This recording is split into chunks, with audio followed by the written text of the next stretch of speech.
Hello, everyone, and welcome to Royals at the Ranch for Thursday, July 7th, 2022.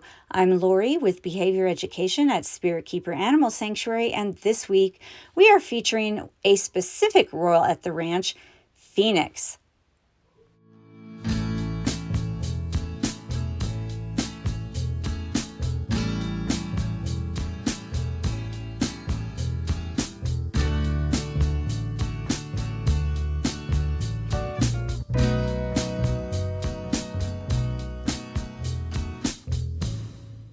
Somebody's being really nosy about me changing her UVB bulb out.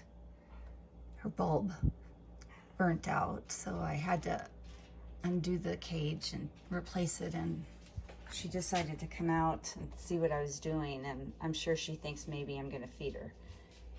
But I'm not gonna feed you. You are such a pig. I think you would eat every day if I offered you food every day. And she's been really excited about eating since I started also feeding her quail. Pfynix, you're a trip. You're so silly.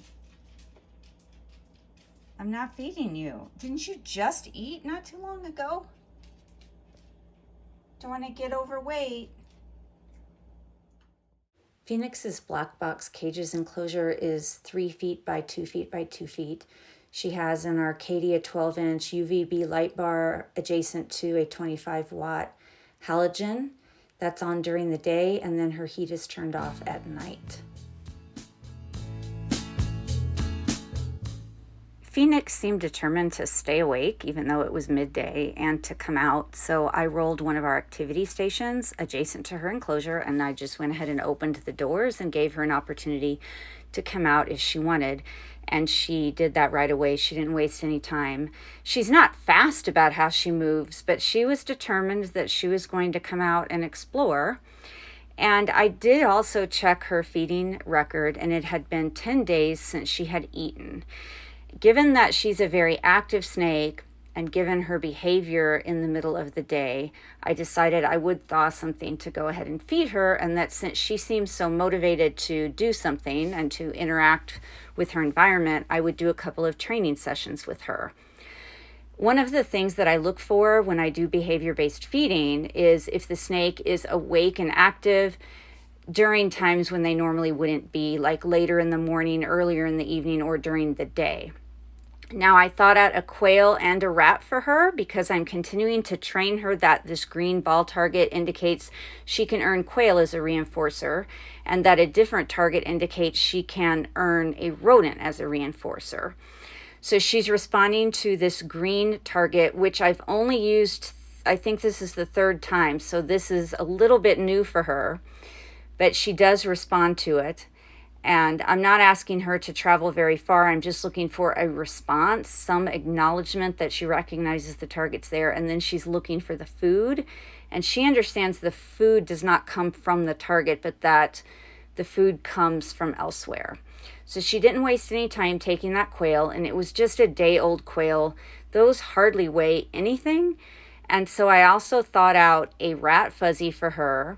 And during her second repetition, I'm going to show her the target that she initially started target training with, and it's the round blue target, and that is the one that I'm going to continue to pair with rodents.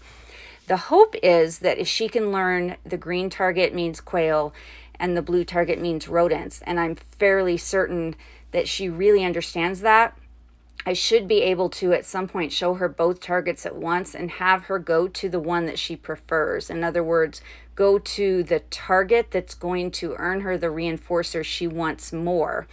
And I will have to repeat that preference test several times to determine what she prefers, if she prefers rodents or if she prefers quail.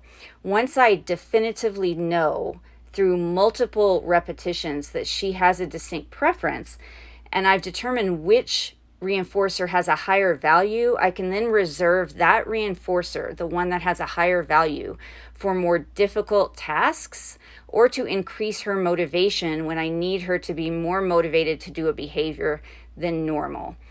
Now, this is our second repetition during the same session, and I'm showing her the target that she started having paired with food when she was still at Canova. And she remembers it, she responds to it. And again, I'm just looking for her to acknowledge the target, to respond to it, interact with it in some way, move towards it, tongue flick at it, indicate that she realizes if she comes towards the target and interacts with it, that it's going to earn her a reinforcer. Now, I've had people ask me if the snakes get stuck on a certain food item when I vary the prey type, and I have never had that happen with any of the species I work with. I do have some snakes that prefer not to eat certain food, like my jungle carpet python will eat quail, chicks, and mice, but she just does not like rats. Now, me moving that target from a vertical position to a horizontal position is a signal to her that that is the end of the behavior, that she doesn't need to go any further, and that reinforcement is forthcoming. So I'm marking the end of the behavior by turning the target from vertical to horizontal. With a round ball target, I have to do that by just stopping the motion of the target. In other words, I'm not going to move it anymore, and I'll oftentimes set it down on a surface and keep it stationary to indicate that that is the end of the behavior.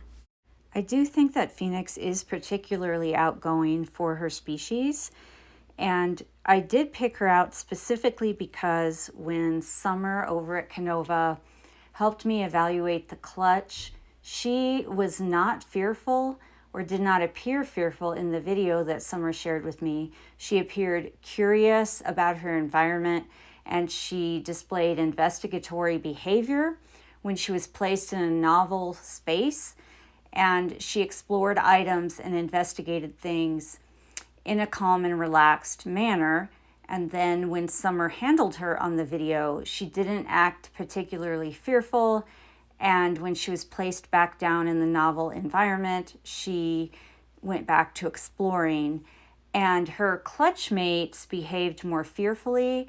I saw some freezing behavior in her clutch mates, some balling up behavior in her clutch mates, some behavior that indicated that they were not comfortable and relaxed in a novel environment, that they weren't interested in exploring, they weren't displaying curiosity, and that they weren't necessarily comfortable and relaxed when touched and handled. After they were placed back down after being handled, they didn't recover right away and engage in any particular movement or behavior. They kind of stayed frozen.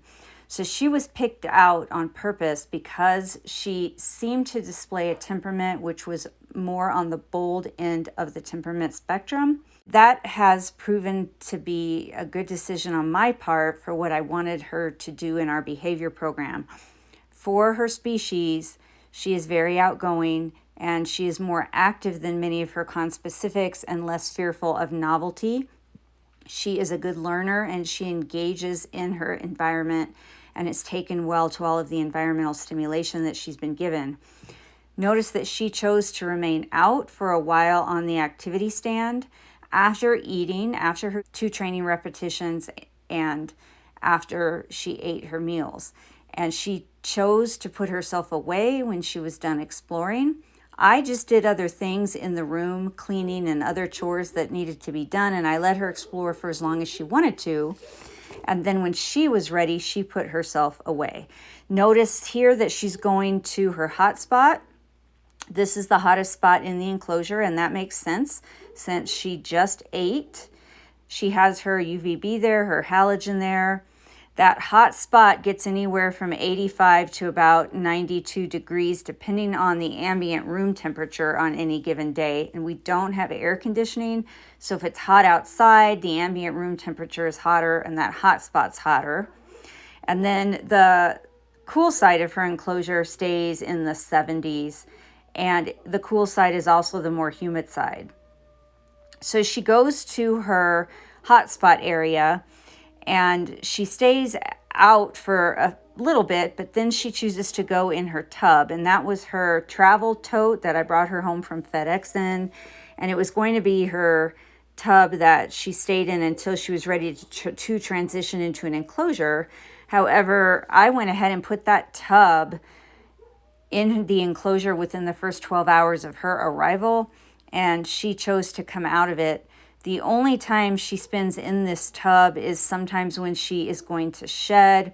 She uses the tub as a bathroom area. I often have to clean inside that tub because that's where she eliminates.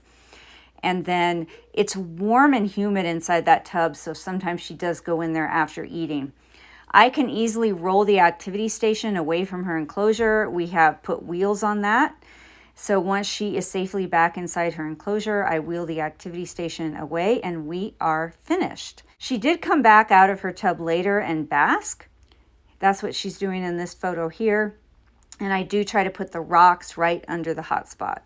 I don't necessarily believe that Pfynix is typical of her species. I believe she's an outlier.